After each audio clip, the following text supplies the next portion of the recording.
WhatsApp guys, welcome to another vlog.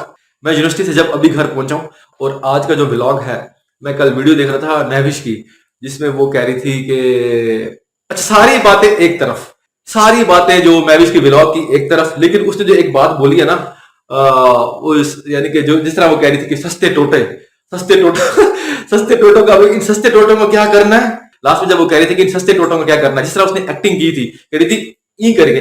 अच्छा, उससे मुझे पता क्या क्या याद आया, क्या बात याद आ गई उससे मुझे, ये बात याद आई है, मैं जब दुबई में था, वैसे पता शायद महविश को पता हो या ना पता हो, एक बहुत बड़ी कंपनी है, मर्सिडीज की कंपनी है। मैंने कहा जो दुबई में रहते हैं, जो लोग दुबई में रहते हैं या वीडियो देख रहे हैं मेरी दुबई में, तो उनको पता है वो मर्सिडीज की कंपनी है। मैं वहां जॉब करता था। उधर एक मैडम थी, गोरी थी, स्कॉटलैंड की। उसका नाम था मिस हेलन क्रॉस, उसका नाम था। और 2018 में मैंने बेस्ट सेल्स स्पोर्ट का अवार्ड विन किया था। मैं बल्कि वो फोटो लगा भी दूंगा टाइम लाइन पे, आप वो फोटो देख सकते हैं, क्योंकि साथ मेरे एक इंडियन खड़ा था, साथ में स्कॉटिश मैडम थी मेरे, तो वो मुझे अवार्ड दे रहे थे क्योंकि मैंने बेस्ट सेल्स स्पोर्ट का अवार्ड विन किया था उस साल, 2018 में, 2018 में। क्योंकि जो गोरे होते हैं ना, उनका जो प्रोनाउंसिएशन, जो प्रोनाउंस करते हैं नाम का, वो थोड़ा सा ना डिफरेंट तरीके से करते हैं। गोरे नाम का जो प्रोनाउंस करते हैं थोड़ा डिफरेंट तरीके से करते हैं। मीन्स के अब जिस तरह मेरा नाम महमूद है, वो बुलाएंगे महमूद, मुझे हमेशा ऐसे बुलाती थी, हे महमूद, क्योंकि मुझे तो पता था कि मैंने का नाम जो ना थोड़ा सा ना अजीब तरीके से, उनका जो वर्डिंग एक्सेंट होता है ना, तो डिफरेंट तरीके से बोलते हैं। महमूद, महमूद करके बुलाते हैं वो ऐसी एक्टिंग करती थी जिस तरह महविश ने एक्टिंग की है रात को, जिस तरह कह रही थी ना, इन इन टोटों का, इन सस्ते टोटों को क्या करना है, उसने कह रहे ई करके।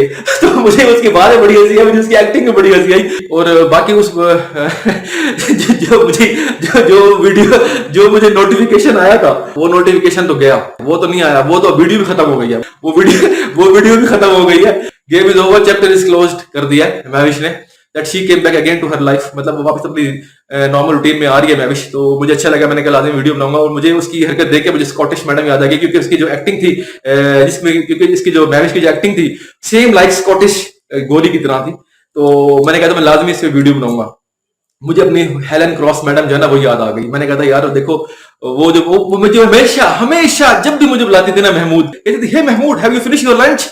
कहती थी कि हाँ महमूद, तूने अपना लंच फिनिश किया। मैंने कहा था नॉट येट मैडम, अब तक मैंने नहीं किया। तो कहती yes come, we will have together. कहती इकट्ठे हम करते हैं। तो वो बड़ा अच्छा टाइम था, अच्छा दौर था। जितना भी लोगों की बातों को अपने सर पे सवार करेंगे या लोगों की बातों को अपने ऊपर ले लेंगे, जितनी जल्दी अडॉप्ट करेंगी, तो मेरे ख्याल में आपका जो व्लॉगिंग है उस पर इफेक्ट होगा, उस पर असर पड़ेगा।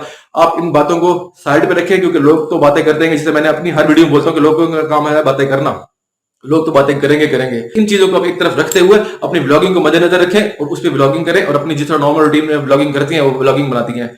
तो मेरी एक सलाह है आपके लिए कि लोगों की बातों को आप छोड़ के अपनी ब्लॉगिंग जिस तरह आप कर रही हैं वैसे करती चली जाएं। लोगों की बातों को मद्देनजर रखेंगे तो ये आप अपनी ब्लॉगिंग को मद्देनजर नहीं रख पाएंगे, उस पर असर पड़ेगा, इफेक्ट पड़ेगा। तो यहाँ तक का था मेरा ब्लॉग, यहाँ तक की थी मेरी वीडियो।